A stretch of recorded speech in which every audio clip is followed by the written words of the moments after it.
and welcome to Businesstalk at National Writers Festival.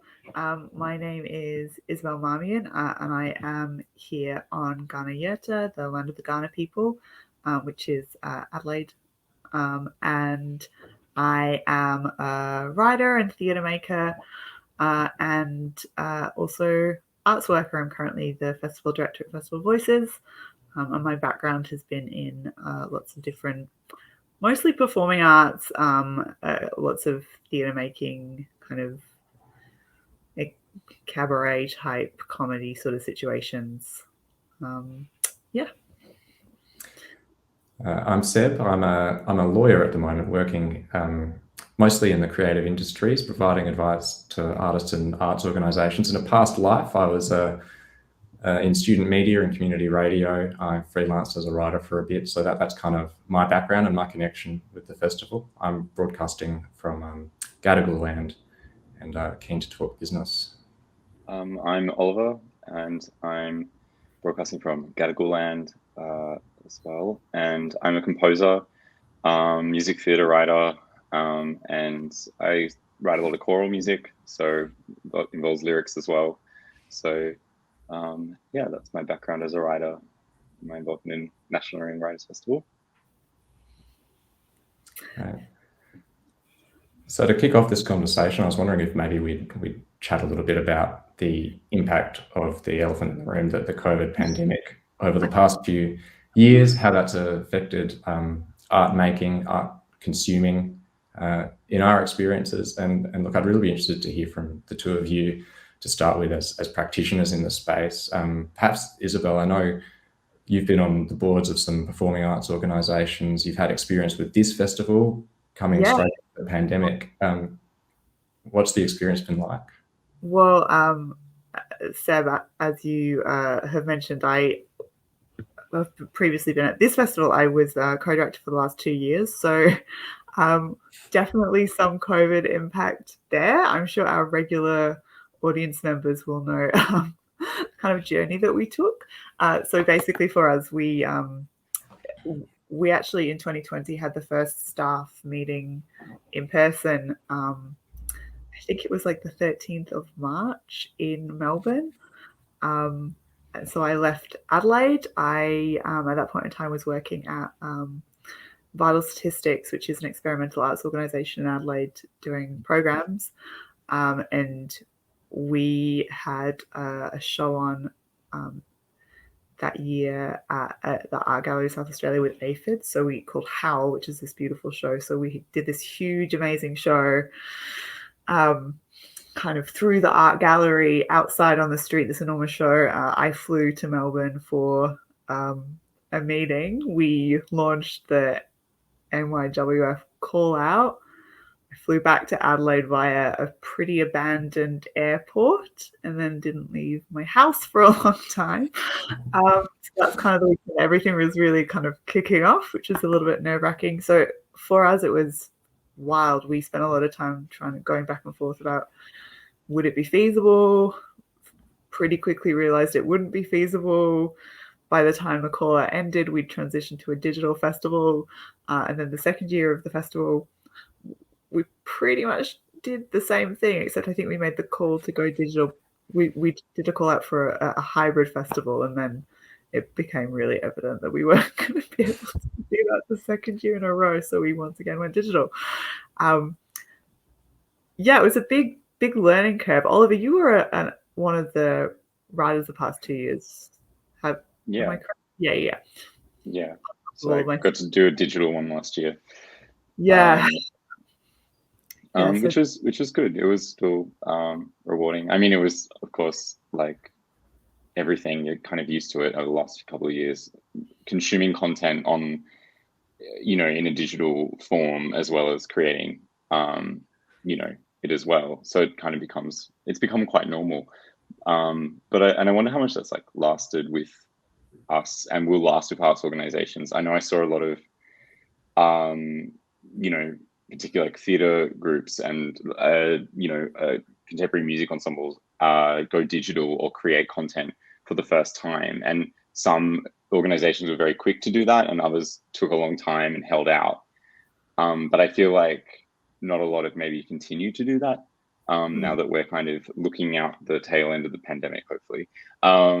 So yeah, I don't know if you both feel like we've, we'll continue to see that kind of format. I mean, obviously this year we're maintaining that with National Young Writers Festival with an event like this. Is that going to stay for the long term? I think. Oh no, Seb, please go. Look, I was just going to say, look, I think there are some really positive aspects of some of the changes that we have seen in terms of accessibility and accommodation, and making stuff available online has that kind of benefit. I mean, in my work as well, I mean, it accelerated, I think, some of the practices in the courts that we have very, like, by years, progress that I don't think otherwise would have been made at all in terms of electronic appearances. And the difference that makes, I think, for people in the profession who have like parenting responsibilities, that kind of thing is huge. And I hope that aspects of that stick around. And I think it's similar, I think, in parts of the arts as well. I mean, one of the things that has struck me about when thinking about this is that a lot of arts practice, performing arts aside, can often be quite solitary and always has been. Freelance writing, I assume composing, although obviously, Holly, you've kind of got a performance space in mind when you're doing something like that. Yeah. I feel like, I mean, I didn't talk so much on my own experience. I feel like, at least in 2020, beyond the initial kind of shock of it all, and everything slowing down, I found as a practicing artist, it kind of realigned me a little bit. And in the way that I was so much, I stopped being so busy. I stopped going to so many things and spending my time kind of consuming other people's works or supporting other people. And then kind of suddenly I had all this time, and it was actually quite a blessing. And I think it helped me finally focus a bit after, at that point, 5-6 years away from studying and working, and slowly doing prioritizing composing less and less as other opportunities came up, or work shifted, or like that hustle continued. To have that taken away and to compose purely for my own sake again, and rediscover that love for that and that drive there, was really good and has stayed with me and been really helpful in terms of my career and also the music that I've been making. Like, it feels like finally those two things met up, what I wanted to make and what I finally having the time to actually do it, and now seeing that as such a priority going forward. But you miss the live stuff, of course, as well, and the opportunity, like having performances become digital, so performances are quite a sort of difficult in a way. I definitely think that there's a huge amount of value, and I think that panels and that kind of aspect of the kind of art sphere are really excellent digitally. It opens it up to so many people. But I think that one of the things that other aspects of live performance, theatre and music kind of struggle with, is that a big part of the appeal is that you're there in a room with someone, and it's hard to replace that feeling. So I'm not quite sure that was really cracked over the last few years, and I think that's why it's sort of dropping off in those spheres a bit, which I don't necessarily condone. Like, it is really wonderful to have more accessible digital performances, and I think that's really amazing. It's expensive to do that, so I do understand why in a very underfunded kind of area people sort of tend to not prioritize that so much. I will say that I think that one of the things that's been really interesting is that I feel like there's been an uptick in theatre makers making digital audio works, because that's a thing that people are more accustomed to engaging with now, so you can do that. And I think that there are really practical sides to that. For myself, I tend to make works that I perform as well, and I also have a full-time job. So it's managing that, managing kind of if I want to tour a work, that becomes logistically quite complicated. Whereas if, the option is there to make a digital work that's sort of similar, it means that I'm not being pulled away from my other responsibilities, which could that mean that my output over the next few years could increase if I go down that route? Do you know what I mean? Like I've definitely seen other artists kind of lean into that a little bit, and it's really interesting. And I think there's a lot of opportunities to do kind of interesting digital works that people can absorb in different ways. Absolutely. Talking business, I guess, getting back to the business talk, are you interested in any thoughts you guys have about this idea of the business of making art? Does it make you a better artist? Is it just something that you have to do by virtue of the world that we live in? I mean, what do you think about being on a panel called Business Talk? I feel like I have a lot of really strong opinions on this because I'm also an arts worker as well as an artist. And I'm a self-produced artist, so I've produced a lot of things for myself over the years. And I don't know how the two of you feel about this, but I feel like if an artist is across the business elements of the creating process, then that takes off a degree of labor for everyone, for whoever they're working with, for themselves, and it makes the process smoother. If you know how to do something, then that's going to make it easier on kind of everyone, and then that gives you more time to make beautiful art. So of course that's going to make you a better artist. The first show that I ever did at Edinburgh Fringe a very long time ago, I'd never produced a show before, and I was producing a show with a few of my friends.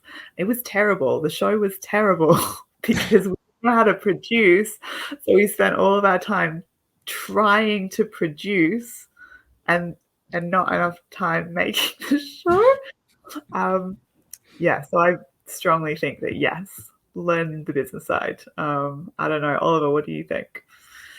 I tend to agree. I think that it's good to know the business. My question, I think, for myself, my younger self, but also like for the industry at large, is how do you learn that? If not, like, I think that this is where it starts to enter into it crosses over with like networking and being a good networker, or falling into certain paths, like or knowing the right people potentially who can help you, and then tell you what you need to do, or just experience through failure. Like I feel like I every time I do a grant application, it gets better and better. And when one is successful, I will be very happy to tell everyone the secrets of that. But like it is like always a lot more work than you maybe expect it to be, but it is worthwhile at the same time. And like I produced a Fringe show, a few years ago, and you only do that if you don't know that it's going to be a lot of work potentially, or write and produce, or like have a very small team. I feel like, so maybe we shouldn't tell people, because then people will just stop making art. It's too hard. No, I'm kidding. But yeah, it's like part of the learning curve, and it does get easier the more you do it, and you don't make the same mistakes again, hopefully. I'm always yelling at young artists that they just need to make their first pancake. Like, how when you make pancakes, the first one's a bit crap. Mm-hmm, so you do that one so you can get the good pancakes. Which I think it's the same for art. Like, just make something. Probably it's not going to be very good, but then that's fine, and it's done, and you've done that, and then you know that you can do that, and you can make a better, beautiful organic blueberry pancake next. It's going to be fun.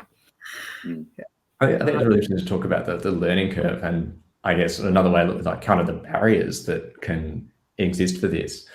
Did you guys just learn by doing? Is that how is that your process of getting across this business? I feel like partially. I think that it so depends on like what the actual form is, and what like the context. Like if in that Fringe context, I guess I was referring to, I had done musicals at uni, which were sort of self-produced. So like through that experience of doing like student theatre, then we had a bit of an idea going into it. The difference was it was, you know, our own money that was the kind of up for grabs rather than university funding. So like that makes a big difference, of course. And then the reality sets in as you go, oh, let's take it to Adelaide. Let's make an album, you know, and eventually go, oh, hang on, I've run out of steam here. Like it can't just kind of happen magically. I don't know if that answers the question particularly, but I guess learning on the job, I think I'm lucky, or like I can't, you know, I guess going to a big university that had funding for societies and had, you know, enough of a population and enough funding within that, like to have that co-curricular stuff, you know, like I wouldn't have had that at many other places, except I was in that environment, fortunately. Yeah. I mean, I think like the formal education in the arts can often be focused on the art making, which is a great thing, and obviously that's the core thing. That's what the business is about, being able to do and being able to, you know, sustain. But you know, it's interesting that Ollie, you think that it was the co-curricular side of things that kind of is what's equipped you for that. Yeah, I went to drama school. And we did a semester on arts law, which I'm pretty sure is mandatory for all arts courses in Australia, which is kind of copyright, law of agency, that kind of stuff. Yeah. I think that was the only sort of business practical aspect to the course. We got told a lot that we would need to make our own work, and we got taught how to sort of make work artistically, but we did not get any teachings in the practicalities of producing or business and things like that. And I think that, you know, grant writing would have been really useful. So I think I definitely like learned on the job. I learned on the job as a young broke actor, you know, putting my rent money into my fringe show, and praying that I would get it back. And but also I have been really lucky in that I've worked in bookstores. I worked in bookstores for a very long time, which I hugely recommend to any artists, because they're great. I worked at independent bookstores and did lots of events through that, which is sort of how I learned. So it's kind of a different type of learning on the job. Like it was definitely learning on the job, but it was learning on the job within a larger structure. And so the two things kind of fed into each other. And then I got a job producing a literature festival a few years ago, which definitely helped my independent producing as well. Yeah, so it was definitely kind of hand in hand. But yeah, on the job, I mean, there were other opportunities that I always recommend people look for. You know, I did an emerging producers like mentorship program at Melbourne Fringe a few years ago, which was really, really wonderful. And we had all these really amazing masterclasses that were so helpful. Yeah, so I feel like there are kind of in industry opportunities, but there are not tons, and you really have to like look out for them. Yeah. Is it a bit of a game, do you think, of like, say, grant writing or and I say this to be like to create a conversation, not because I necessarily believe this, but you know, like, is there a kind of particular skill and like game, when I say game, like people on these boards who are assessing these grants looking for particular, you know, things that are going to like put that application at the top of the pile, like, and I guess I'm just curious. I mean, I think so. But I also kind of think that one of the things that feels most accurate to me, and I have written grants as an independent artist and also for organizations, and I think sort of generally it's easier to get grants organizationally, particularly if they're old organizations, because one of the big things about grants is that they, you know, the assessors are trying to work out if you're going to be able to execute the project. And if you're an organization, then yeah, you're going to be able to. You've got the infrastructure, you've got the support, you're just asking for money to get something done. So writing grants in that format, not that it's not, still very competitive and still like a lot of pressure, but it's definitely less stressful than, for yourself, particularly as a young artist when you might not have any support material. Get support material. That's my thing for grants. Just take lots of photos. Bad support material is better than no support material. You mentioned before, Isobel, that you did the subject like arts law. Like, I wish I had done something like that when I was studying. You did? Yeah, no. understand a thing. I was surprised. Yeah. I thought was like compulsory, to be honest, like, because we were told the only reason it was in our courses because everyone had to do it. We were like, okay. I feel like for my music degree, I feel like there was like a couple of seminars which were kind of like guest run where someone would talk about, mention grants or mention the Australia Council or, like as this sort of like large scale place, but it was often at odds with then people being like, well, I'm just at uni and I just want to like explore whatever I want to explore. And, I'm not thinking about like the real world just yet. I mean, this is composition specifically. So it exists sort of, without necessarily the context of pairing with performers and, groups like that. But I wish I'd kind of thought more about that at the time. But I know certainly like from like a law standpoint, like something that I've also learned kind of separate to business, but I guess it kind of comes into business is where to be, like how to manage or how to just understand contracts and protecting your own, intellectual property or entering into some kind of like matchup with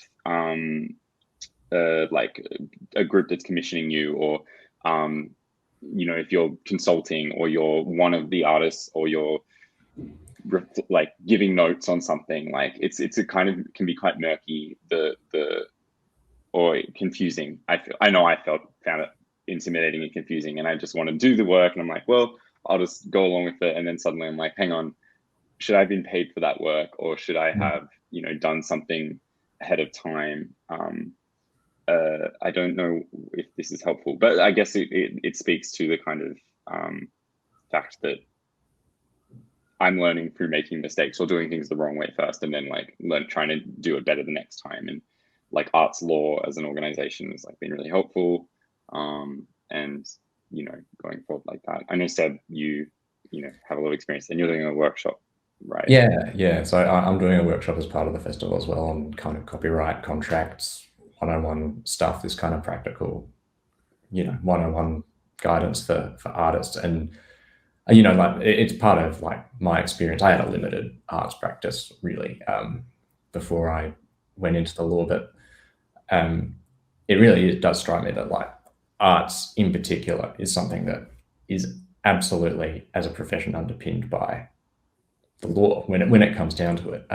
That's copyright. That is what underpins the being able to make a living as an artist, whether people are aware of it or not. And a lot of people aren't necessarily thinking about that, obviously, in terms of their practice, and nor should they really have to. But copyright law is a very big part of why artists get paid, why they need to be paid, and why people can't just get away without paying them. Not that people don't sometimes get away without paying artists, but anyway. And Arts Law is that Ollie mentioned that they are a great organisation. They're a community legal centre that kind of that supports individual artists, arts organisations with basically highly subsidised or free legal advice. And I'm on their panel of lawyers. There are lots of lawyers around the country who kind of give advice to people through Arts Law. And it's a small thing, but I think that is one way of kind of trying to overcome some of these hurdles, this learning curve in arts business, because legal advice is expensive. Can be very expensive.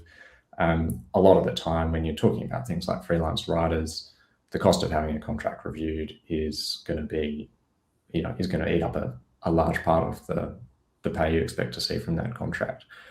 And that means that, real expertise and guidance on that is often restricted to individuals sometimes, but mostly organizations who already have the resources, already have the capacity to kind of seek that advice. I think it's probably true for other kind of support structures, accounting, having someone on staff to write grants, someone who has that experience as well, is often, I think, a real differentiator between a successful organization and one that just can't bring in the sustainable funding.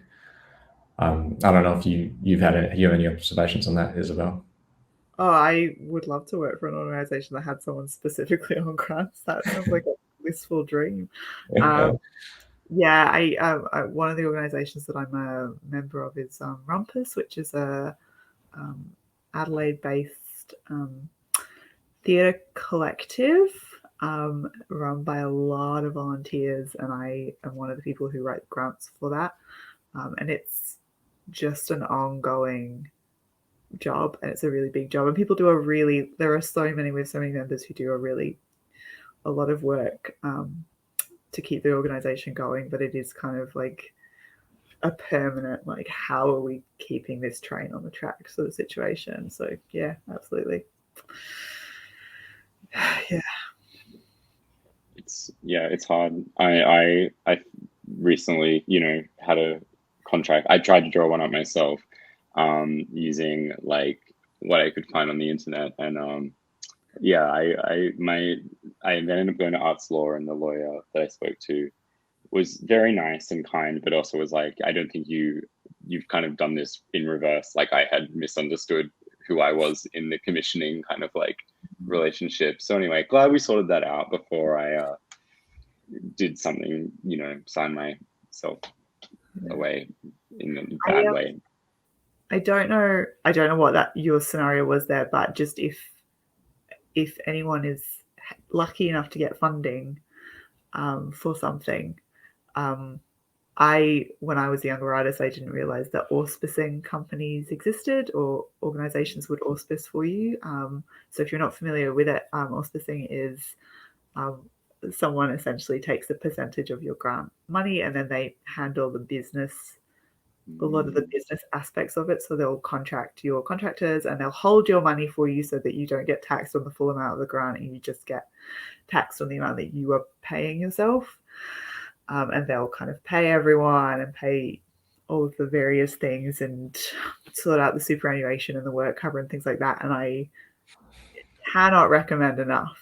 So people who are applying for grants, particularly if it's a larger amount, auspicious arts is probably the main one that is kind of coming to mind. I know Metro Arts do it as well. There are lots of organizations who auspice for artists, and it's worth it. It's really worth it.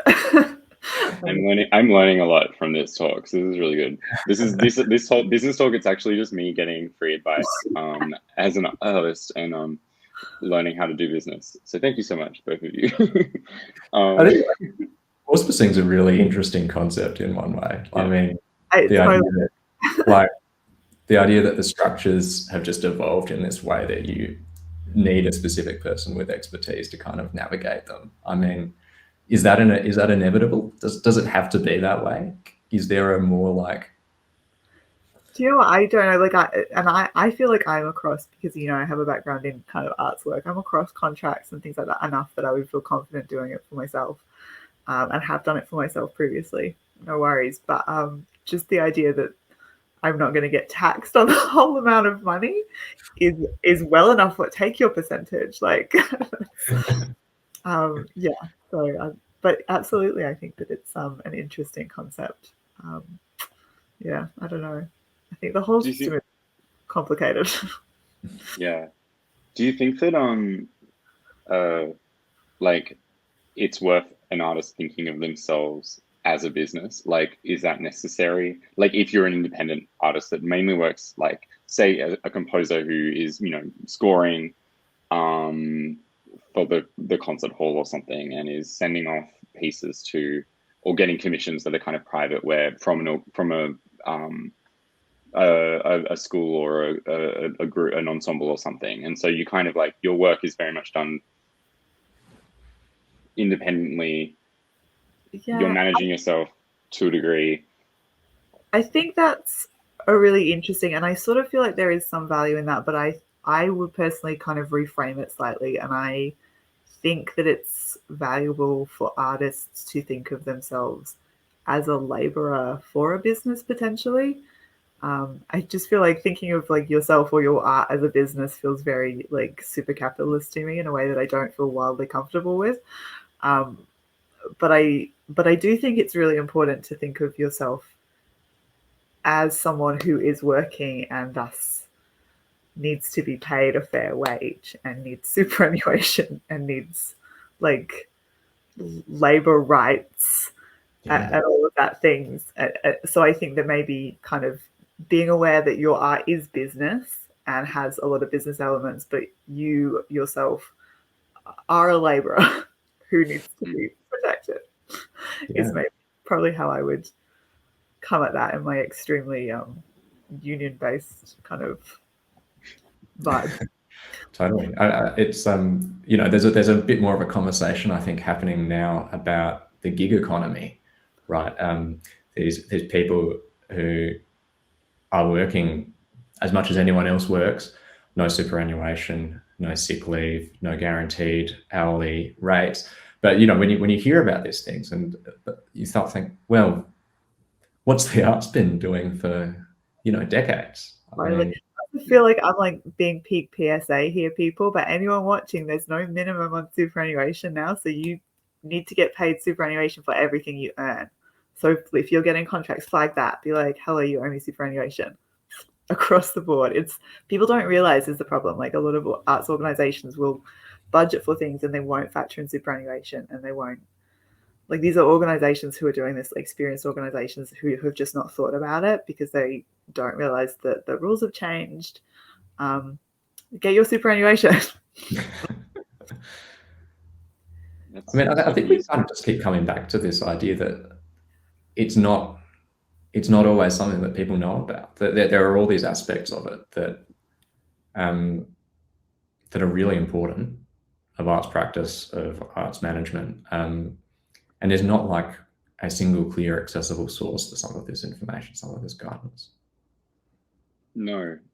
There's like a lot of you can find information online, but it tends to be not also specific to Australia or laws that are going to be relevant or the systems that exist here. And I think that's it's a shame really that it isn't more accessible or like it isn't part of, if you do study it like wherever,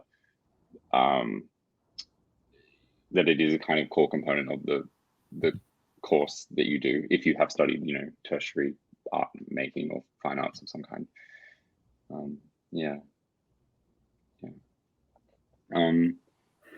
It's interesting we're talking about like I guess money stuff, like and we've sort of I guess divided like the business and art making or considering yourself working for a business with like something that is profitable.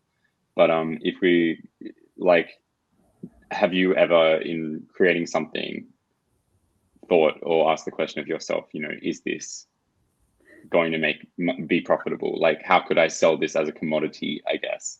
Or is there value in seeing the art that you make as a commodity? What did you do for your fringe show is my kind of question there. Yeah. Because that's the vibe, right?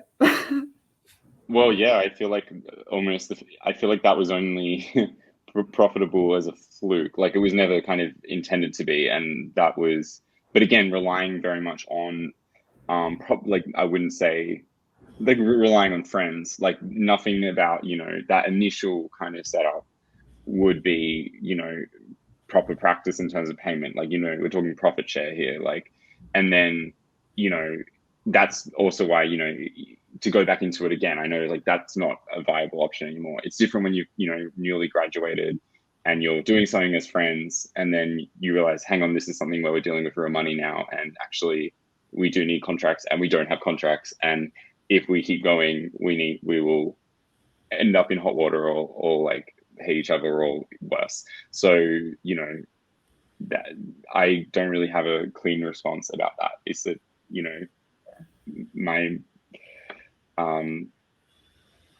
I was thinking more about as well like as a composer or like publishing stuff, like, you know, maybe creating the work as or the theater piece, and producing it yourself and like putting it on, or like, you know, singing the work or directing an ensemble to like record the work, but then actually thinking like, okay, now I can publish this and actually other people should take this work and do something with this.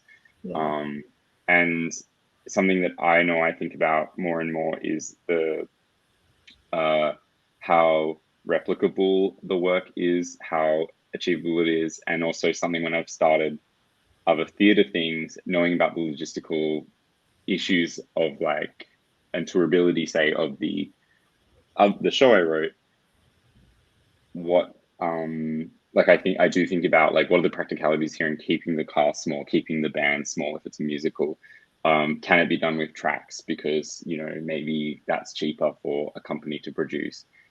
And I do think about those things, and it's a shame, I think, sometimes. Anyway, but it's probably realistic. Yeah, I don't think it is a shame. I feel like in my experience, I don't. I think that there are a lot of artists who are not factoring that in, and I think that makes life harder for themselves. And I think that you're right. There's sort of two ways to this. There's like kind of the artistic, is this profitable, which I've absolutely 100% chosen to make works that over works that I knew would be less profitable because I have come through a fringe background. So that's me fronting the money. So of course, if I'm wanting to get my money back, I want to be sure that the work is profitable. So I've chosen to make things that I know are going to be kind of easy to sell, easy crowd pleasers, that are still works that I'm really proud of, but definitely that's been a factor in. But then the kind of practicalities of like, you know, can this be done with tracks, or how tourable can I make this, making the same work but in a different kind of more economically feasible way. And I think that sometimes you get into a situation where maybe your work isn't going to go as many places because you've made it really expensive. And that's just practical. Like I definitely don't. I think that that's good to think about, and it's a useful skill to have. So I think kind of adaptability and forethought in that manner are absolutely worthwhile skills to have. I think that sometimes making those considerations can also be helpful. And then maybe I've drunk the Kool-Aid of grants and the capitalism, but I sometimes it forces me to really think: is this the best or most efficient artistic choice I can actually make, as well? Like, is there a way that it can be done in this other way? And that challenge, does it provide a solution that could be actually have a good artistic outcome? And I'm not saying that's always the case, or that challenge is like, no, it really forces you to say, no, this is like I cannot compromise on this. This is like core to the integrity of the piece itself. Like, and maybe that's me trying to say business can be good, or like having that capitalist mindset, or like that change in mindset. It's actually an objective mindset sometimes, like actually looking at your work from an outsider perspective maybe can be good creatively as well as an artist. And it doesn't mean you don't go back into the dream kind of space of like what is possible, but actually think, you know, outside, what would this look like from the outside world or from someone else's perspective? And I mean, I think that you can see like the opposite happening when people get really successful and they no longer have budget limitations. You know, we've all read books that are clearly not being edited to the same degree that the writer was once being edited to, because now they're too successful, and no one wants to be the person to be like, hey, this is a big pile of tosh, you need to cut this down a lot of pages. Like restrictions can make tighter works, you know, and the same with like movies, with sometimes like they end up with huge blown out budgets and they look beautiful, but the director's just gone into a little bit of a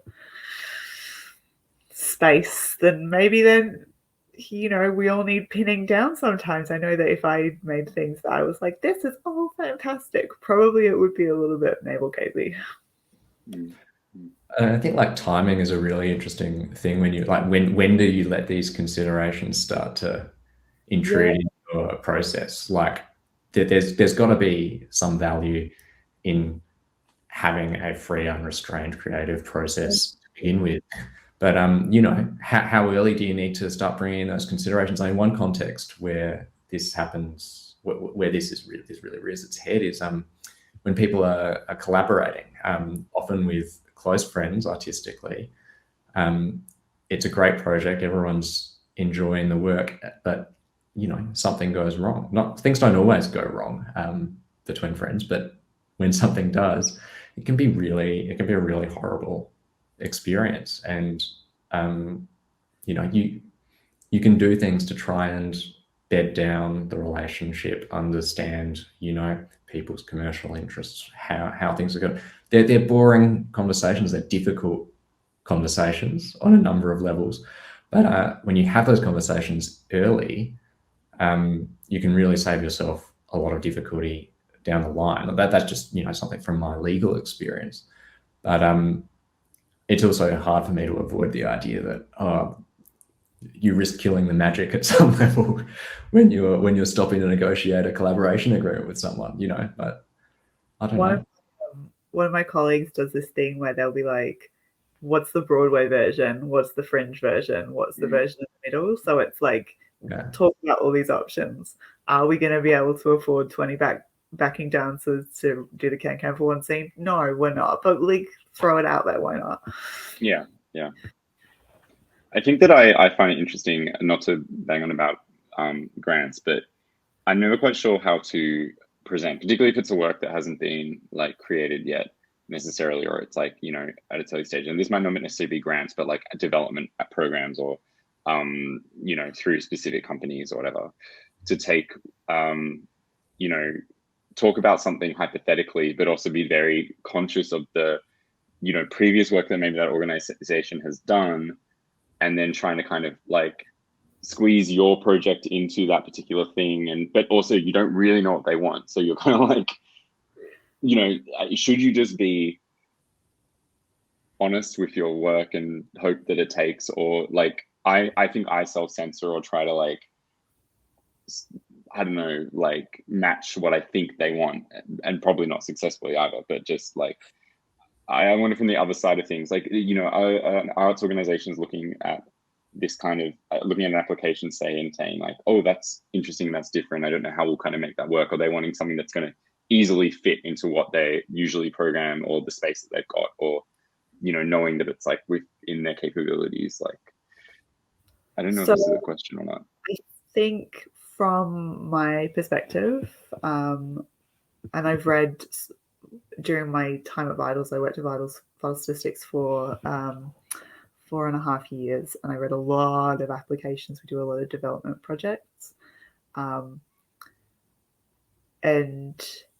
I think, I don't want to say it's one or the other, because I feel like in my experience it's sort of a mixture. Like, there's definitely like, if something isn't a good fit for the company, then it's not going to get chosen. But at the same time, it's also pretty obvious when someone is trying to make it a good fit, and like, you can usually tell that someone's trying to nestle something in.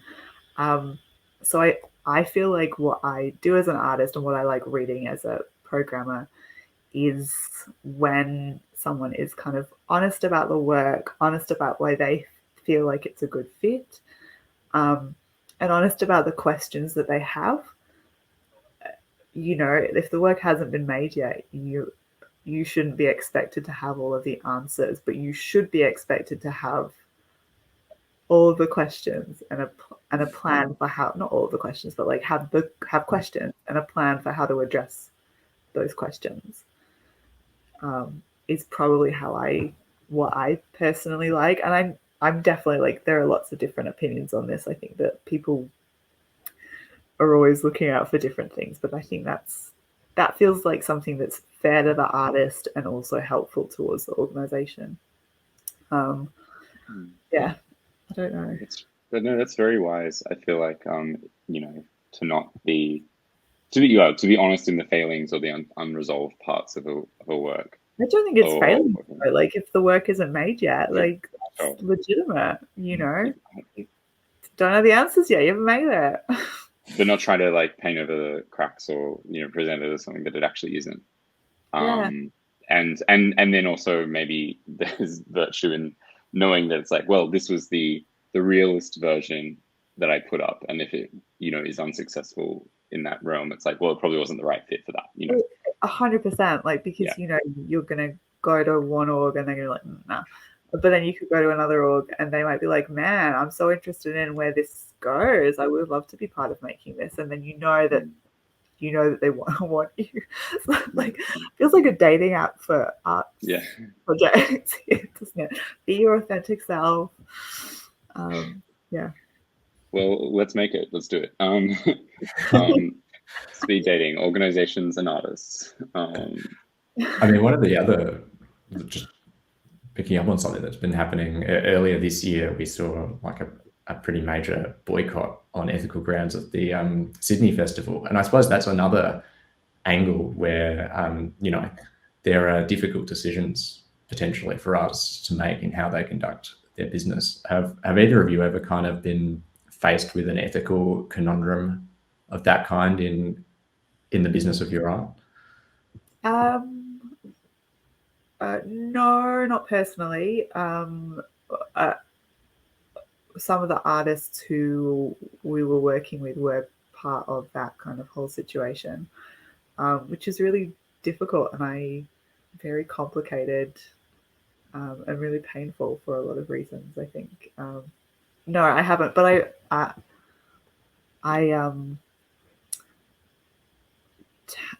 I've also never applied for any funding that I would consider questionable, if that makes sense.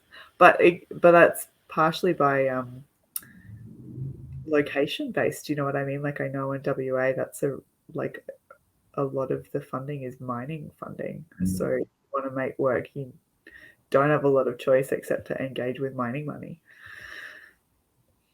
Like, what do you do? I don't know. Well, it goes back to like, I guess, government priorities, and I feel like over the last decade, as I don't know, like I can't speak totally across all of this, but I wonder where the burden falls in terms of the ethics of or the artist's responsibility. It's probably I think there's a fairly, depending on the organization itself, but one of the probably responsibilities of an arts organization that is facilitating or involving artists, so kind of intermediary between whether it's government based or if it's using government funding or if it's using corporate funding, is to have they do have a responsibility, I feel like, to all the personnel involved and probably to be considerate of those things. I mean, I don't know fully, but again, if we're talking business, subcontractors, what would their responsibility be, to the project at large necessarily? I don't know.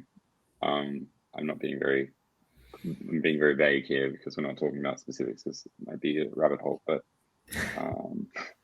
I have a separate ethical kind of thought in terms of like creative practice when it comes to commissioning and like kind of creative intent, and particularly like with lyrics and stuff like that. Like I had an experience recently, which I won't go into too much detail of, but where the lyrics that I'd written were reviewed by the kind of commissioning party, and there were quite a few suggestions such changes. And I don't necessarily think that they were good or bad, but it was certainly different to what I had originally intended. And in the end, I was like, well, it's like, that's the kind of point of commissioned work. You compromise on that factor and you try again with another draft of certain things to better fit the expectations. In this particular case, making something more explicitly religious, because the organization that I actually was commissioned by was, a Christian organization. And, you know, there's a long tradition, there's lots of choral music that is Christian. And that was certainly, it was certainly not, you know, blasphemous, the lyric that I had, but it did go kind of cross my mind. It's like, well, I have this obligation to alter to the, you know, to abide by the expectation of the contract and the commission. But then I also had the thought of, in terms of the future of this work, you know, has this now actually made this so too specific and like limited its actual like lifespan potentially? I don't know. Like it's just an interesting thing. And like, I think it was my first real experience with that kind of small scale, like, well, you know, I could scrap it all and walk out of the room and storm out and go like, I will not compromise. But in the end, it was like, well, I'll just go back to the drawing board a little bit, and it's not worth it to fight over probably. But, you know, I won't know that until it all unfolds in time. It's a hugely personal decision, right? Like, totally. So there's probably no wrong or right about it, but it is interesting where that comes into play. Like you're reliant as an artist on the funder, how much like for them to then have a say, and like it could be specific or small, like having creative input is interesting, like after the fact. Yeah, I don't know. I don't really know. I think we're probably supposed to be wrapping up quite soon. Do either of you have any final business talking points before we do? Yeah, that's business. The masses of young writers watching this. I don't know. In the future, ask for help or like talk to your community of artists and, you know, seek guidance. It's probably better to do so. I think I've been very stubborn a lot of the time, and yeah, so look for like talks such as this, or you know, utilize the tools that are out there, because there are tools, as a lot have been mentioned. For writers, I mean, there are resources out there. There's your union, there's the Media, Entertainment and Arts Alliance, the MEAA, who have some resources. They've got a great database of freelance rates, for example, which I think is a useful thing for people to know, because it can be such a black box, I think. And the Australian Writers Guild has some resources. And yeah, as we mentioned before, Arts Law do some great work in, you know, giving accessible legal advice to people in the arts. So yeah, I feel like my big tip for everyone coming into business in writing and the arts is learn to budget. Make sure you pay yourself. Make sure you factor in superannuation. Learn to budget. Budgeting is helpful.